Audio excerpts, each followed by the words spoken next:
Привет, это Иван Елисеев. На нашем канале мы много говорим не только о тяжелом настоящем нашей республики, но и о будущем, в которое мы верим. В прошлом году мы провели 3 больших конференции под названием «Удмуртия-Чукаже», на которых удмуртские федеральные спикеры подробно обсуждали, какой может быть наша республика завтра. На нашем канале есть целый плейлист, переходите и смотрите, там много разных оптимистичных мнений о том, что будет с нашей республикой. А сейчас рад представить вам вдохновляющее выступление об удмуртской культуре и ее огромном потенциале, в том числе экономическом. На конференции «Удмуртия-Чукаже» свое видение этой темы представила Оксана Бода, которая профессионально занимается удмуртской культурой и ее продвижением. Она создательница лейбла с музыкой коренных народов «9 января», деколониальная исследовательница и автор канала об ижевской культуре «В Иже делать нечего». Поэтому поставьте лайк, подпишитесь на канал и ставьте чаек, будет интересно.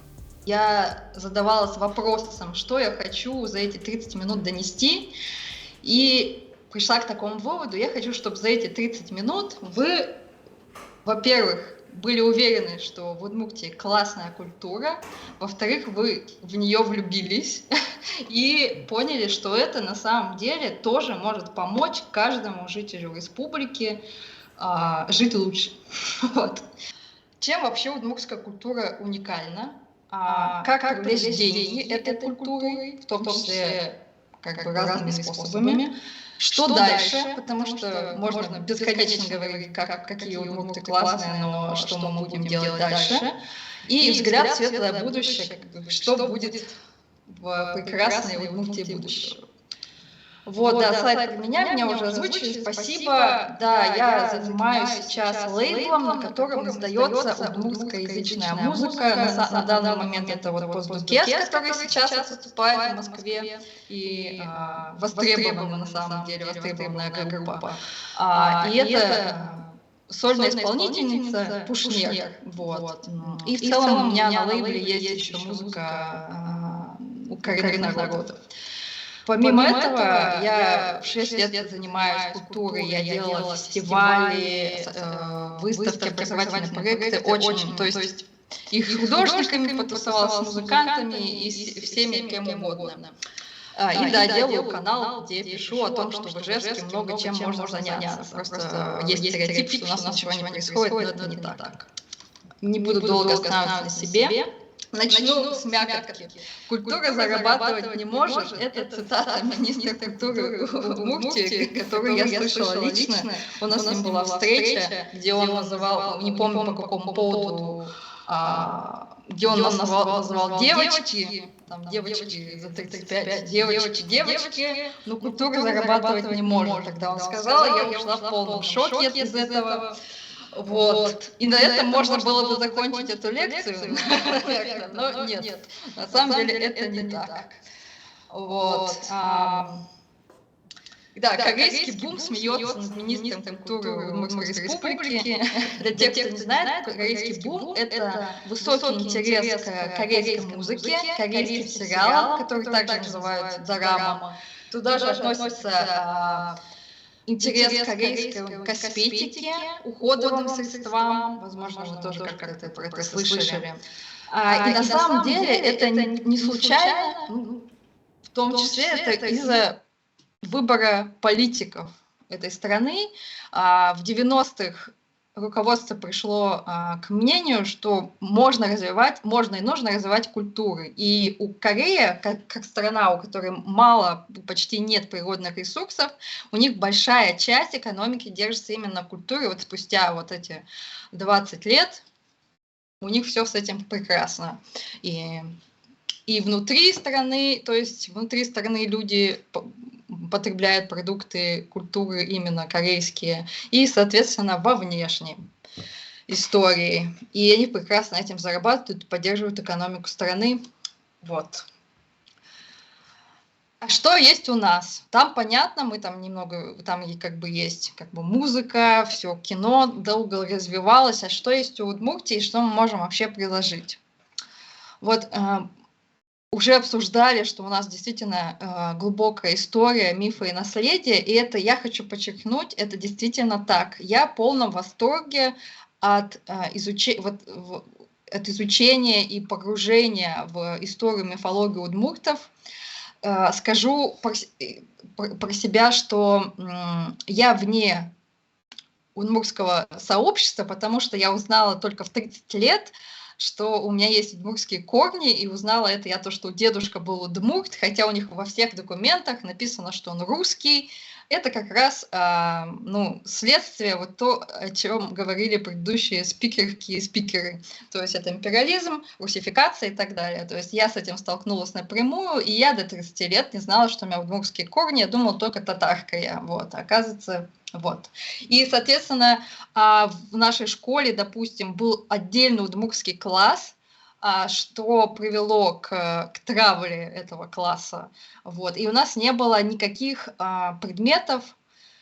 Я знаю, что в некоторых школах есть, но у нас не было никаких предметов, связанных с удмуртской историей или какой-нибудь мифологией, и в таком духе. И мне пришлось изучать это самостоятельно, я в полном восторге на самом деле. То, какие посылы несет в себе мифология удмуртов, это на самом деле уникально. Даже сравнивая, допустим, с какими-то тюркскими сказками там, у соседних татар, это совершенно другие смыслы. Вот я очень быстренько расскажу вам пересказ одной сказки удмуртской. В общем, пошли два брата охотиться за медведем.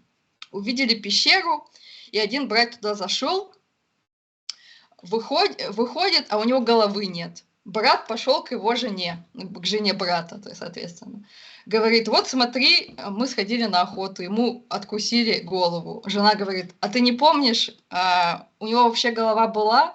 И они, в общем, берут этого брата и идут по всей деревне и спрашивают, была ли у него голова, и никто не может вспомнить. Это просто... Очень посмотрите, сколько тут смыслов и как это отличается от тех же самых русских народных сказок, где у нас Иван Дурак, весь такой дурак, но выходит победителем. Насколько ролевая модель вообще другая. И это на самом деле очень круто, и с этим можно работать и как бы ценить. Идем дальше. Музыка, театр, это уже сегодня тоже прозвучало, что у нас есть музыка, в том числе, да, тут еще есть мода, но мода в основном в городе есть, но особенно классно она развита, например, в поселке Игра, там вообще люди делают костюмы удмуртские, и другие их активно покупают и говорят, не делай больше такой костюм никому, я хочу уникальное ходить. Вот, там проходят и фестивали, посвященные моде, но я тут концентрируюсь на музыке и театре, так как у меня есть по ним конкретные факты. Вот. В Ижевске более 300 действующих групп, это без учета сольных исполнителей, что даже больше, чем у той же Казани, и, возможно, даже больше, чем у какого-нибудь Екатеринбурга, который тоже крупный город. Это статистика на основе заявок на фестивале. То есть я вот делала фестиваль городского формата крупные, и вот нам подавали заявки, и мы проследили, что это огромное количество групп у нас. У нас всегда музыкальный город был. Также театр получает премии, уважаемые на федеральном уровне. Огромное количество независимых, современных, классных театров в Ижевске, в Глазове и в других городах, которые действительно делают качественный продукт, в том числе рефлексируя на тему современных событий. Вот. И это существует полностью на плечах активистов, активисток и деятелей культуры. Что переносит нас к следующей особенности Удмуртии, это локальные герои и героини. Нигде я не видела настолько самоотверженных людей, которые держатся и создают вот крутые проекты. Вот те же самые вот то, что предыдущая спикерка как раз озвучила, классные проекты по изучению удмуртского языка и так далее. Это все держится на плечах каких-то неравнодушных людей. И тут принцип, когда нет ничего, создай что-то. Я в свое время очень много поездила по удмуртским деревням, и я была удивлена, насколько они самоотверженно что-то делают. Там, допустим, в деревне нет клуба, где можно было бы позаниматься там, с детьми, например, и они начинают делать что-то самостоятельно. И вот на этой фотографии вообще кейс, который я постоянно всем рассказываю, но он меня очень умилил и очень поразил прямо в сердце. Вот эти две женщины из деревни, в которой проживает 120 человек, нет канализации, нет интернета, нет сотовой связи, приходится идти там за деревню, поднимать там телефон, чтобы можно было позвонить. И эти две женщины очень долго создают какие-то проекты культурные в этой деревне и не уезжают. Они, допустим, сделали проект «Щедрая овечка» называется. То есть они берут у тех, у кого есть там овцы, бараны, шерсть как неиспользуемую, и делают вместе с жителями деревни в качестве какого-то мероприятия, чтобы чем-то заняться. Вот изделия из шерсти, там носки, тапочки какие-то, вот бусики, игрушки детям. И всячески на территории вот какого-то такого бывшего, наверное, клуба, где размером у нас трехкомнатную квартиру, они постоянно что-то придумывают. И музыку может где-то кино посмотрит. И это настолько меня впечатлило, что и они не хотят, они говорят о том, что они не хотят уезжать, и им нравится то, чем они занимаются. Это для меня огромный пример для подражания. И вот на самом деле подобное какого-то настроя о том, что вот несмотря ни на что, продолжает делать свое дело, в Удмуртии очень много, и этим она тоже очень ценна. Вот. Что это нам дает? Тут немножко перейдем к цифрам. Я вот буквально на днях, когда готовилась, накидала по средним расценкам, сколько налогов, если бы налоги не уходили, естественно, в Москву, помечтаем об этом, вот, сколько бы налогов в республику вернули бы, если бы только треть, то есть это 100 из 300 групп, причем я напомню, что я не учитываю сольных исполнителей, только 100 музыкантов станет немного популярными, не уровня там огромного масштаба. И я знаю, о чем я говорю, потому что я занимаюсь как раз музыкантами, и я знаю, что немного популярный, это уже какой-то доход. Я по средним расценкам рассчитала, то это принесет 20 миллионов рублей налогов в республику обратно. Тут можно спросить, ну, а что мешает этим музыкантам делать это сейчас? А много что, на самом деле, в той же самой деятельности касаемо культуры республики. Мало того, что одно время мне государство не мешало и было нормально, а другое время начинает уже палки в колеса вставлять все-таки. Соответственно, и господин Брычалов официально заявляет и не скрывает ни в коем случае, что культура не является для Удмуртии приоритетом. То есть он там угорает по спорту. Вот. И, соответственно, у нас нет условий для того, чтобы музыканты понимали, как это сделать, как вообще с этим всем заниматься. Ну, об этом, что нам нужно делать, будет чуть дальше. Я немного остановилась, чтобы это выглядело реалистично, и вы понимали, что я действительно это посчитала, и что это абсолютно реальный результат. Причем, я бы даже сказала минимальный. Вот. Что это еще нам даст? Поддержка культуры, развитие культуры и вообще нацеленность какой-то культурной экономики. Естественно, это даст развитие туризма, продаж продукции. То есть поддержка в том числе малого бизнеса. Вот эти женщины, которых я упомянула из деревни, они на самом деле делают эти все изделия и потом их продают и успешно продают. Вот, потому что эта история такая интересная, люди там уже начали приезжать и покупать их продукции, потому что действительно классно. Вот. Ну, я думаю, с развитием туризма приведу пример. Вот в Екатеринбурге есть фестиваль Ural Music Night, который в том числе проводится в том числе с господдержкой. Это уже такой установленный бренд, и люди со всей страны, и не только из России, приезжают на этот фестиваль как раз послушать музыку, посмотреть Екатеринбург. Это уже такой туристический бренд, который на самом деле приносит Екатеринбургу огромное количество туристов. Все отели заняты в даты проведения фестиваля. Также кафе, бары получают огромное количество, естественно, посетителей, и это также все было бы классно, если бы шло не в Москву все налоги. Вот. Но мы сейчас говорим о будущем и как это можно использовать, учитывая, что у нас настолько все классно. Следующее вот такое. Что нам это дает? Заметные крупные проекты. То есть наличие у нас классных театров, классных музыкантов, моды, культуры и наследия может дать нам заметные крупные проекты. Да, вот сейчас, например, фильм в Москве показывается. К сожалению, это классно, что есть этот фильм, но, к сожалению, о нем очень мало знают. Я даже могу спросить, вот сейчас в Ижевске, думаю, очень мало кто знает об этом, что вот сняли фильм, в том числе про Удмуртию и так далее. При этом не стоит забывать, или, может быть, узнавать, кто-то, может быть, не в курсе, о том, что сейчас существует такой феномен, как якутское кино, которое берет премии на европейских фестивалях, абсолютно придерживаясь своей национальной идентичности народа Саха, они очень круто делают кино, которое котируется. И наша культура удмуртская тоже вообще ничем не хуже, и она может стать заметнее и делать более крупные проекты, естественно.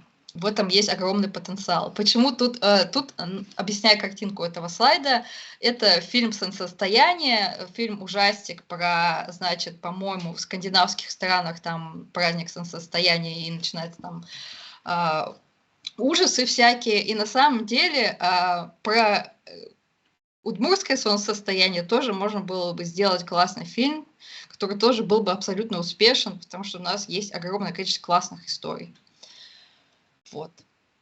Короче говоря, да, деньги, культура может дать нам деньги и ресурсы, в том числе некую независимость в какой-либо форме и развитие Удмуртской республики. Это я сейчас очень быстро галопом по Европам бегу с этими тезисами, но это все основано на глубоком изучении кейсов разных стран, в том числе небольших стран, это не только Корея там и разного плана. То есть это все абсолютно реально. И если бы было больше времени, я бы указала всякие источники, показала кейсы. Но я думаю, вы поняли, про что я. Встает вопрос, как к этому прийти и что делать. Да, было бы классно, если бы у нас сейчас была другая власть, другая ситуация, вообще все другое, вот. Но я бы хотела буквально, возможно, это немного наивно, но я уверена, что это сработает даже сейчас. Нам нужны, по сути, места, знания и люди. И в те времена, пока у нас нет заинтересованности властей в каком-то, знаете, поддержке вот удмуртской культуры, это может делать каждый из нас, в том числе тот, кто слушает эту конференцию, вот. Или, например, это могут делать предприниматели и бизнесмены, которые остались в Удмуртии, тоже поддерживать культуру. Сейчас я объясню. Шаг первый – перестать стыдиться своей удмурткости и в целом национальной идентичности. Я понимаю, что вот этот огромный исторический такой пласт информации и репрессий в том числе заставил нас как-то стесняться, отличаться, быть не русским. И такой термин есть – внутренняя ксенофобия. Это приведу на своем примере. Я в детстве ненавидела татарские праздники, потому что я не понимала татарский язык, думала, что татарские родственники надо мной там сплетничают.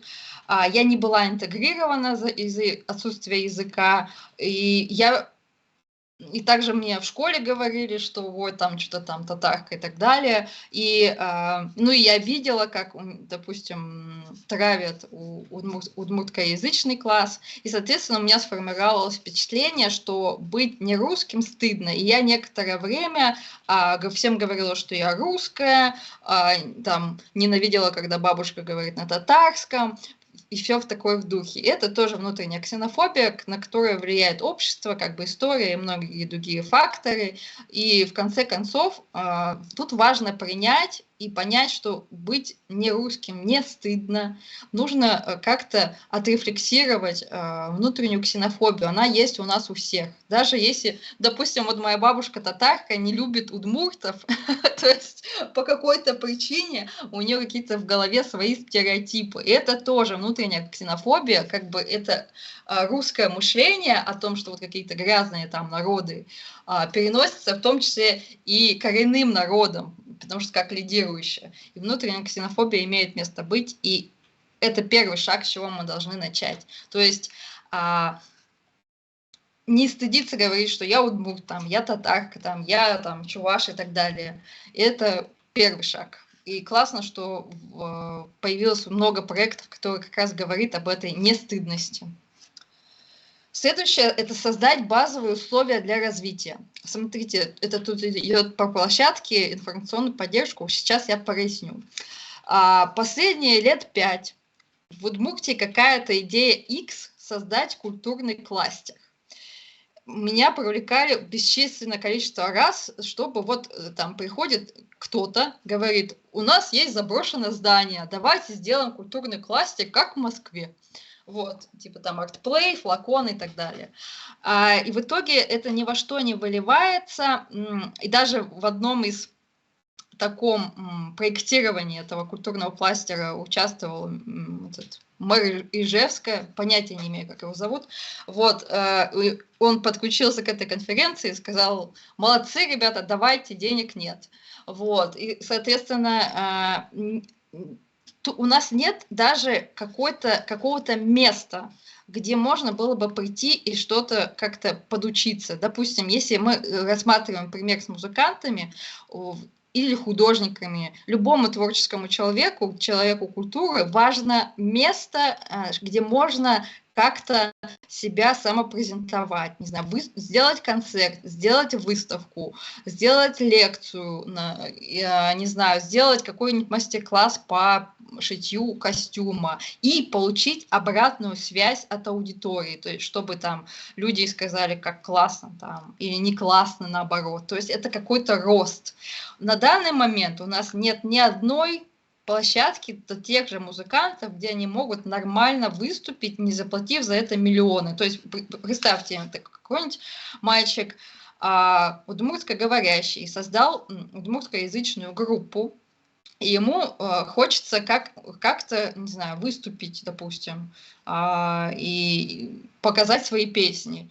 А ему говорят, вот да, заплати 30 тысяч аренды. Вот, понимаете, да, о чем я говорю? То есть какое-то место, где можно было бы в том числе заниматься чем-то таким. В той же самой Москве у нас существует там вот эта институция ГЭС-2, где можно приходить, выиграть какое-то резидентство, тебе дают там современные компьютеры со всей аппаратурой, делай, что хочешь, или в Казани национальной библиотеке новой, очень красивой, тоже можно прийти и чем-то позаниматься, соответственно, как-то сделать какую-то коллаборацию. Вот в Удмуртии такого нет. Также в Удмуртии нет информационной поддержки. Я почему веду телеграм-канал про ижевские мероприятия? Потому что другого такого нет. У нас нет какого-то СМИ общего, которое говорило бы о местных каких-то героев, деятелях культуры, например, и как-то их поддерживала не кринжовым способом, скажем так. Что я подразумеваю под кринжовым способом? У нас есть там старые СМИ, которые пишут там из разряда «О боже, этот музыкант красит ногти». И давайте все его там, в общем, в таком духе упоминания может быть. Вот. То есть нет какого-то анализа, информационной поддержки там из разряда вот в такое-то число пройдет концерт там удмуртоязычных групп. Или вот смотри, или даже вот сегодняшний пример, группа Постдукес сейчас выступает в Москве на презентации кино как раз в том числе с участием удмурток и удмуртов. Где об этом какие-то статьи? Знает ли об этом как бы население Удмуртии? Конечно же нет. У нас нет каких-то вот таких инструментов. Нам необходима освещенность и медийность вот в этом всем. И естественно, у власти есть эти инструменты, но это можно сделать и самостоятельно. Чем я и занимаюсь, я поэтому и веду телеграм-канал. Не жду, пока кто-то что-то создаст. Вот. Шаг третий. Образовательные проекты и стажировки. Обмен опытом, курсы обучения языку в том числе. Да, это у нас сейчас присутствует, но это тоже очень такие небольшие инициативы, которые держатся на плечах этих активистов, которых я очень всех люблю. Тот же СЕП, который предыдущая спикерка приводила в пример, это музей исчезнувших деревень, тоже держится полностью на инициативе и курировании Александра Юринова. Вот. И, соответственно, его не будет, и с ним после него там начинаются уже проблемы. Но эти образовательные проекты, стажировки все равно нужно делать. Все равно необходим обмен опытом. То есть, во-первых, увидеть, что, не знаю, в Ижевске существуют, да и не только в Ижевске, в целом в Удмуртии существуют классные бренды национальной моды, то это тоже нужно узнать откуда-то. Это тоже нужно, или там, допустим, девушка хочет научиться традиционному ткачеству, и она просто не знает, где и как обменяться опытом, как попробовать и так далее. Вот все вот это необходимо, и это тоже может помочь. Следующее – это стратегия выхода за пределы региона с припиской «минуя Москву». Что я имею здесь в виду? То есть классно, когда у нас внутри все сформировано, и мы осознаем свою, во-первых, нестыдность, во-вторых, начинаем делать что-то на местах, но есть такое из-за империализма и в целом текущей ситуации, из-за того, как назначаются главы республик, из-за этого всего есть вот такое какое-то благоговение перед Москвой. Вот есть даже в культуре в том числе. То есть если музыканта не слушают в Москве, значит он не нужен какой-нибудь такой. Или вот мой проект не узнали в Москве, значит он тоже так себе в общем. И это работает в обе стороны на самом деле. Вот. Но при этом мы думаем, что Москва – это единственный способ быть как-то вовне. Вы не представляете, на каком количестве конференций и дискуссий я участвовала, где старые дяденьки обсуждали, ну как же нам сделать так, чтобы удмуртские музыканты были популярны в Москве. А зачем нам вообще популярность в Москве? Если мы говорим о каком-то продукте, не знаю, условно, огромное какое-нибудь кино от местных авторов про местную культуру, зачем нам нужно обязательно идти в Москву? Почему бы нам не поучаствовать соответственно, в конкурсах, в каких-то там образовательных проектах в финно-угорских странах и так далее? Такое есть, но тоже это в маленьком масштабе.